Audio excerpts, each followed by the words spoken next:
तो मैं जो पहले बता चुका हूँ कि श्री कृष्ण जी परीक्षा लेने के लिए, राधा जी के नाम को चर्चित करने के लिए, उनके प्रेम को विस्तार करने के लिए, लोगों को समझाने के लिए कि प्रेम क्या है, व्हाट इज लव,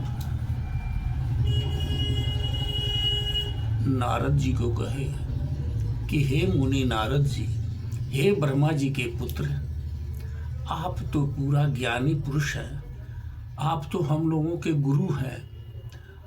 एक बात मुझे कहनी है, सर दर्द काफ़ी कर रहा है और ये सर दर्द ऐसा है कि अब मालूम पड़ता है कि मेरा मस्तिष्क फट जाएगा।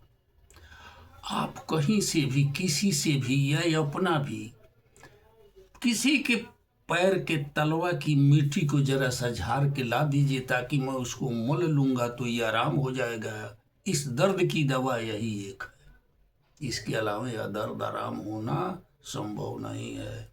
नारद जी डर गए, अरे अपने पैर का मैं मिट्टी दे दूं प्रभु को तो मुझे नरक होगा। अब नरक स्वर्ग की लेखा गुणनफल करने लगे। जैसे अभी भी जो असंत लोग हैं, जो रियली संत नहीं हैं, वो नरक स्वर्ग की बात करते हैं, मोक्ष की बात करते हैं। अरे क्या मोक्ष की बात करते हो? अरे मोक्ष का अर्थ क्या होता है? मोह और ममता की जहां क्षय हो जाए उसी को मोक्ष कहते हैं। मोक्ष के लिए बेचैन हो, स्वर्ग के लिए बेचैन हो, ये प्यार नहीं है, ईश्वर से की भक्ति नहीं है।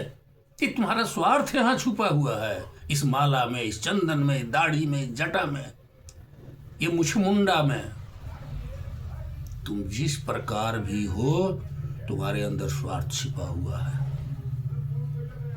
अपने की बचाव के लिए कि मुझे जन्म नहीं लेना पड़े, मुझे गर्भ में नहीं जाना पड़े, मुझे उस भट्ठी में तपना नहीं पड़े, मुझे माँ का दूध नहीं पीना पड़े, मैं किसी के कंट्रोल में नहीं रहूं। अरे तुम्हारे चाहने से थोड़े होगा। अब देखिए नारद जी चारों तरफ घूमने लगे, अपना तो धूल दिए नहीं। घूमते घूमते तीनों लोक में घूम गए, 14 भुवन में घूम गए। सबसे अच्छा लोक पृथ्वी पर आ गए, ये मृत लोक में घूमने लगे। और जो ही ब्रज में पहुंचे, कहाँ पहुंचे? बरसाने में राधा जी के पास, भानु किशोरी जी के पास, और पूछे कि अरे कृष्ण जी को ऐसे ऐसे दर्द हुआ है, सब लोग कह रहा है कि नरक जाएंगे, हम तलवा का मिट्टी कैसे दे दे, प्रभु के सर में लगाना है। कोई अरे रे रे रे, अरे मुझे कभी स्वर्ग नहीं चाहिए, न बैकुंठ न गोलोक चाहिए। श्री कृष्ण का मेरे पैर की मिट्टी को जल्दी झाड़ के दे दी कि लेके जाइए। और वो लेकर के अपने दौड़ गई, ट्रांसमिट हो गई। वो अपने आत्मा को वहां पहुंचा दी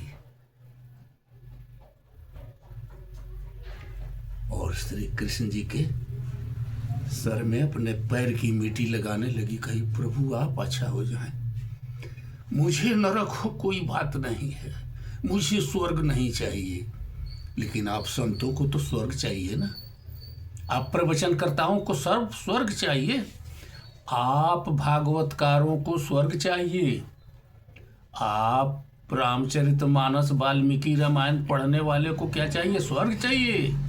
और उससे भी उत्तम क्या चाहिए? बैकुंठ चाहिए। अरे बैकुंठ तो उसको मिलता है जो जटायु के जैसा होता है। एक पक्षी होकर के सीता की रखवाली किया, चोंच से मार करके देह विदीर्ण कर दिया रावण का, क्षण भर के लिए मूर्छा आ गई थी रावण को। लेकिन आप रात दिन बलात्कार हो रहा है। कोई किसी में पौरुषता है, किसी में भक्ति है, किसी को अपना जान दे करके उस बलात्कार को बचाने की हिम्मत है? अरे वो आत्मा में ही तो परमात्मा है, अपनी जान दे दो, प्राण दे दो, उसकी रक्षा करो।